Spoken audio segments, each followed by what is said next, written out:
পশ্চিমবঙ্গ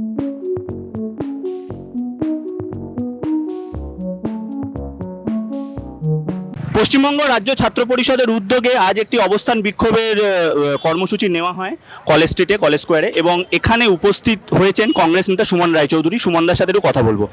সুমনদা, তোমাকে স্বাগত চ্যানেলে। সুমনদা, আজকে 1 মাস হয়ে গেল, এখনো পর্যন্ত আমরা শুধুমাত্র সন্দীপ ঘোষকে দেখতে পেলাম, যিনি ধরা পড়েছেন, তাও আর্থিক দুর্নীতিতে। পুরো বিষয়টাকে কিভাবে দেখছো? মানে আর মানুষকে কতদিন অপেক্ষা করতে হবে?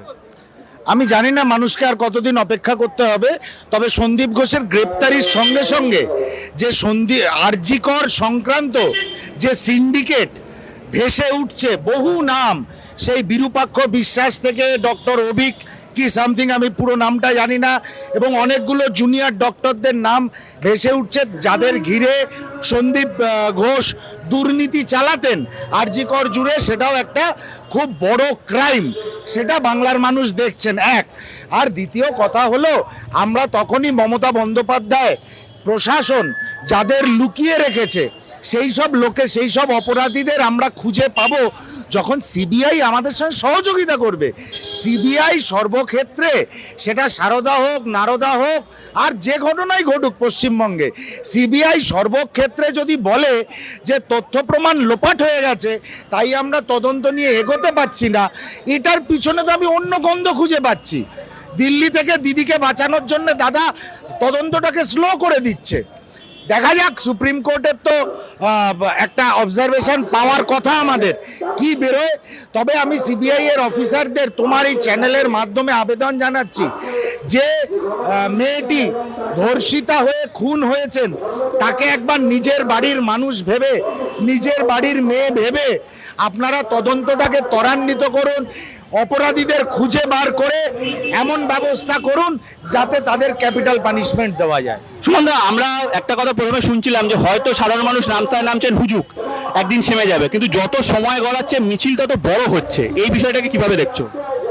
মানুষ তো অনেকদিন পরে, বাংলার মানুষ বরাবরই জাগ্রত, কিন্তু আমি নতুন করে দেখলাম বহু খুন, রেপ, মার্ডার 2011 সালের পর থেকে মমতা বন্দ্যোপাধ্যায় প্রশাসনের আমলে হয়েছে, কিন্তু যে ধরনের ঘটনা আরজি করে ঘটেছে, সেই ধরনের ঘটনা আমরা বোধহয় বিগত কয়েক বছরে কখনো দেখিনি। সেই জন্য বাংলার মানুষ জেগে উঠেছে। আগামী দিনেও আমি মনে করি একজন বাংলার নিবাসী হিসাবে এমন প্রত্যন্ত অঞ্চলে মিছিল, মিটিং, প্রদীপ জ্বালানো, মোমবাতি জ্বালানো হচ্ছে, যারা তৃণমূল কংগ্রেসের নেতাদের ভয়ে মুখ থেকে তাদের কথা বেরোয় না, কিন্তু আজ তারা সকল বাঁধন ভেঙে বেরিয়ে এসছে এই নির্যাতিতা, ধর্ষিতা এবং খুন হয়ে যাওয়া তিলোত্তমার বিচারের দাবিতে। তিলোত্তমা শুধু বিচার পাবেন না, যদি এই বিচার সঠিকভাবে অপরাধীদের ধরে হয়, তাহলে সারা বাংলার মানুষ নিষ্কৃতি পাবেন। দুর্নীতিগ্রস্ত, দুর্বিনীত মমতা বন্দ্যোপাধ্যায়ের প্রশাসনের থেকে তারা নিষ্কৃতি পাবে। একটা শেষ প্রশ্ন তোমাকে করব। আমি দেখছিলাম তুমিও সেই মিছিলে অংশগ্রহণ করেছিলে, যেখানে পুলিশের তরফ থেকে, সরকারের তরফ থেকে একটা টাকা অফার করা হয়েছে মা বাবাকে। কিভাবে দেখছো পুরো বিষয়টা? টাকা অফার না করে জাস্টিস দিয়ে দিলেই তো সমস্যা মিটে যায় না? অত্যন্ত লজ্জার। পুলিশ প্রশাসন মানুষকে নিরাপত্তা দেবে, মানুষের ওপরে আঘাত হলে, মানুষের ওপরে আক্রমণ হলে তারা অপরাধীদের ধরবে, অপরাধীদের ধরে তারা আদালতে নিয়ে যাবে।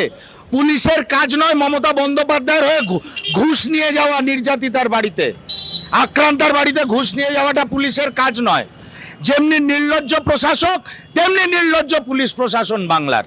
বলতে আমার কোনো দ্বিধা নেই, আমার পরিবারেও পুলিশের সদস্য ছিলেন একটা সময়, কিন্তু আজকে তাদের এত চাপ, তাদের ওপরে এত চাপ, এবং সেই চাপ থেকে এত অধঃপতন হয়েছে, তারা চলে গেছে যিনি খুন হয়েছেন তার বাড়িতে মুখ্যমন্ত্রীর নির্দেশে ঘুষের প্যাকেট নিয়ে। এই পুলিশকে আমরা স্কটল্যান্ড ইয়ার্ড বলতাম একটা সময়, আমার ভাবতেও লজ্জা করছে। থ্যাংক ইউ সুমনদা। কথা বলছিলাম কংগ্রেস নেতা সুমন রায়চৌধুরীর সঙ্গে। আপনারা দেখতে থাকুন মাইকন। Thank you.